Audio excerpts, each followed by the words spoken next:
Hi, Bruno Jr. here. Our podcast, Busting Addiction and Myths, is sponsored by SafeHouseRehab.com. SafeHouse believes that traditional treatments fall short of the needs of clients who face the modern problems of addiction. Modern problems need modern solutions. Multiple addictions, multiple relapses, multiple triggers, and cheaper and more powerful street drugs set up unprecedented challenges facing treatment centers. What is needed is a more sophisticated approach, a better way forward. There are 3 reasons to choose our progressive modern treatment program. 1, a more sophisticated intake process. 2, technology proven to enhance recovery. And 3, the most robust aftercare program in our sector. To learn more, visit us at SafeHouseRehab.com.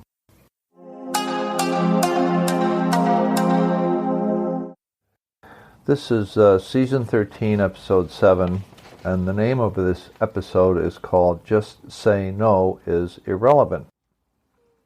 I suppose many years ago, if not still today, that Mrs. Ronald Reagan, Nancy Reagan, had a point when it came to a situation when drugs were offered to just say no. It seemed like a good idea at the time, but just like any government initiative that sounds like great PR for the powers in charge, there was zero funding for prevention and treatment.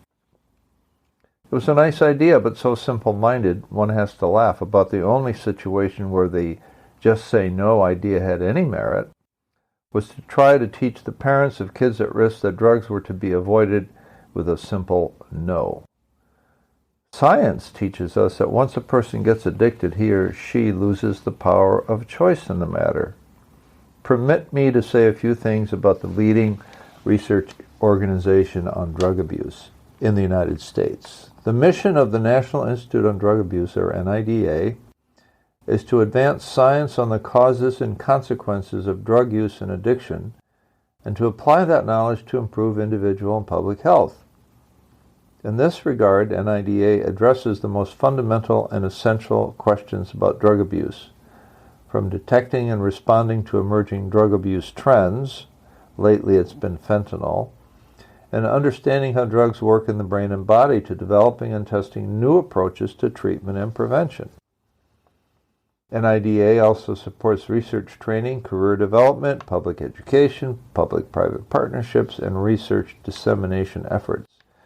Through its intramural research program, as well as grants and contracts to investigators at research institutions around the country and overseas, NIDA supports the following types of research. So there's a lot going on in the science. 1, identify the biological, environmental, behavioral, and social causes and consequences of drug use and addiction across the lifespan. Boy, when you're an addict, you affect your own body, you affect your environment, you behave in different ways. There are social causes that cause you to be put in this position, and then there are consequences for yourself and for your family. They also want to develop improved strategies to prevent drug abuse and its consequences, so prevention is a big part of it. If we don't get started, then we won't have the consequences. Develop new and improved treatments to help people with substance use disorders achieve and maintain a meaningful and sustained recovery. The polite form for addiction and alcoholism is now substance use disorder, or SUD, if you will. Another goal that NIDA has is to increase the public health impact of NIDA research and programs. This is what NIDA calls addiction. Quote, a reversible brain disorder that causes one to engage in repetitive harmful behavior without regard to its negative effects on one's health, employment, or family. You know, I see redemption there. It's contained in the word reversible. I also see a great deal of neutral language, such as calling addicts or alcoholics individuals who suffer from substance use disorder, or SUD as I called it. I'd like to go back to an amazing thing that science has recently proven in many thousands of studies in the last 10 or so years.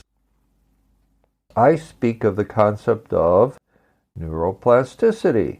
That is, the ability for the brain itself to change based on what input it receives, either by thoughts or by some other stimulation.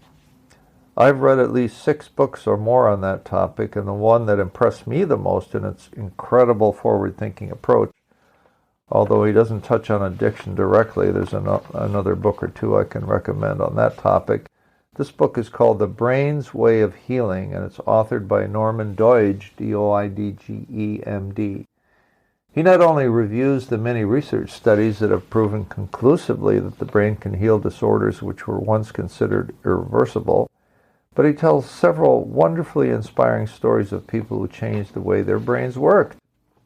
In a way, science is just catching up on what we in recovery have believed and experienced all along. The inside truth is that when we start acting in the right way, our brains come along for the ride and change as we start to act in a healthier way. And then we start thinking in a healthier way as well. In parallel, what we have proven is that we can replace the old unhealthy neural pathways, which is science talk, with healthy new pathways, with repetition, repetition, repetition, for it's not a one-and-done deal.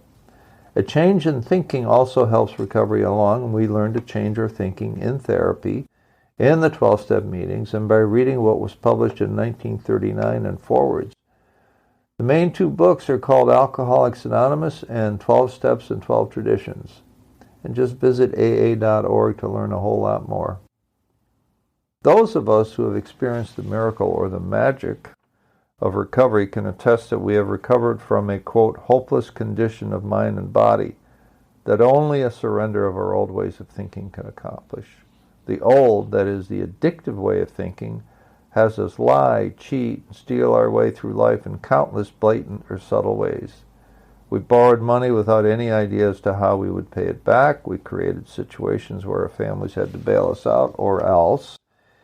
We pretended to love when all we did was use love as an excuse to have sex with a woman of the week. We were selfish in the extreme. And woman of the week is W-E-E-K.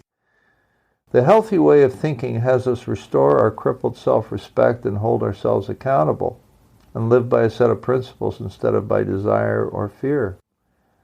We find that there is liberation and discipline and freedom and surrender. But we don't see that for quite a while. And I hope this small essay helps those who wonder what the disease does to the brain and how the brain can truly heal. Both science and our own experience testify to that as truth.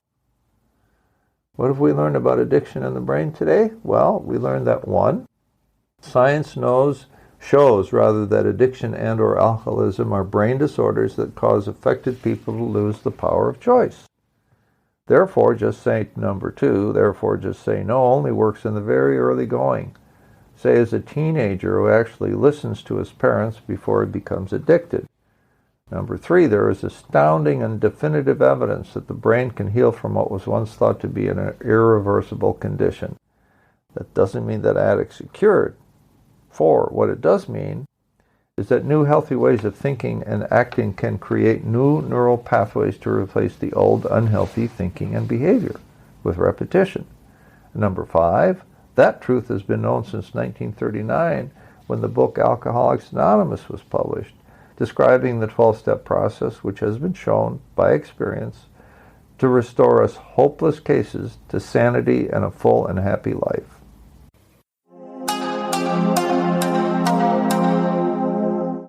Our podcast is sponsored by SafeHouseRehab.com, a modern approach to recovery.